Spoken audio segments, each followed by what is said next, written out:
ایک شخص اندھیری رات میں فجر کی نماز پڑھنے کے لیے گھر سے نکلا۔ اندھیرے کی وجہ سے اسے ٹھوکر لگ گئی اور وہ منہ کے بل کیچڑ میں گر گیا۔ کیچڑ سے اٹھ کر وہ گھر واپس آیا اور لباس تبدیل کر کے دوبارہ مسجد کی طرف چل دیا۔ چند قدم ہی چلا تھا کہ دوبارہ اسے ٹھوکر لگ گئی اور وہ دوبارہ کیچڑ میں گر گیا۔ کیچڑ سے اٹھ کر وہ پھر دوبارہ اپنے گھر گیا، لباس بدلا اور مسجد جانے کے لیے دوبارہ گھر سے نکلا۔ جیسے ہی وہ اپنے گھر سے باہر نکلا تو اس کے دروازے پر ایک شخص ملا جو اپنے ہاتھ میں روشن چراغ تھامے ہوئے تھا۔ چراغ والا شخص چپ چاپ نمازی کے آگے مسجد کی طرف چل دیا۔ اس مرتبہ چراغ کی روشنی میں نمازی کو مسجد پہنچنے میں کسی دشواری کا سامنا نہیں کرنا پڑا۔ وہ خیریت سے مسجد پہنچ گیا۔ مسجد کے دروازے پر پہنچ کر چراغ والا شخص رک گیا۔ نمازی اسے چھوڑ کر مسجد داخل ہو گیا اور نماز ادا کرنے لگا۔ نماز سے فارغ ہو کر وہ مسجد کے باہر آیا تو وہ چراغ والا شخص اس کا انتظار کر رہا تھا تاکہ اس نمازی کو چراغ کی روشنی میں گھر چھوڑ آئے۔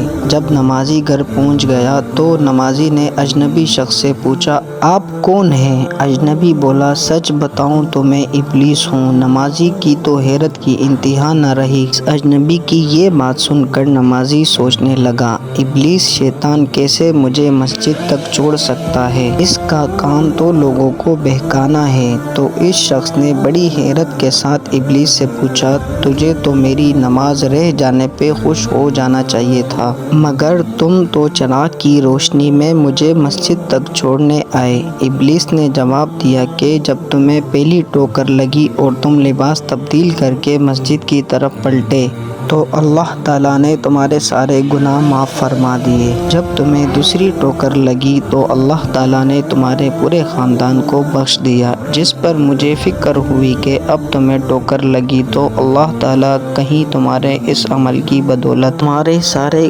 گناہوں کی مغفرت نہ فرما دے، اس لیے میں چراغ لے کر آیا ہوں کہ تم بغیر گرے مسجد تک پہنچ جاؤ۔ اس شخص نے جیسی ہی یہ بات سنی تو اس نے اللہ تعالیٰ کی بارگاہ میں اپنا سر جھکا کر اللہ کا شکر ادا کیا۔ تو دوستو، یہ ہے ہمارے رب کی شان، سبحان اللہ۔